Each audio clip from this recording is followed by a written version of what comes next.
முகம் ஜொலிக்க 2 கரங்களுடன் ஆதரவு தர ஓடிவா.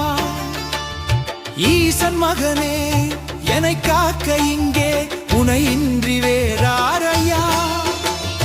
நெஞ்சார நான் நினைக்க பஞ்சாமிர்த்தம் கொடுக்கும் ஒரு தெய்வம் நீதானையா. தெய்வானை வள்ளியுடன் மணக்கோலம் கொண்டு திருப்பரங்குன்றம் வாழ்கின்றவன்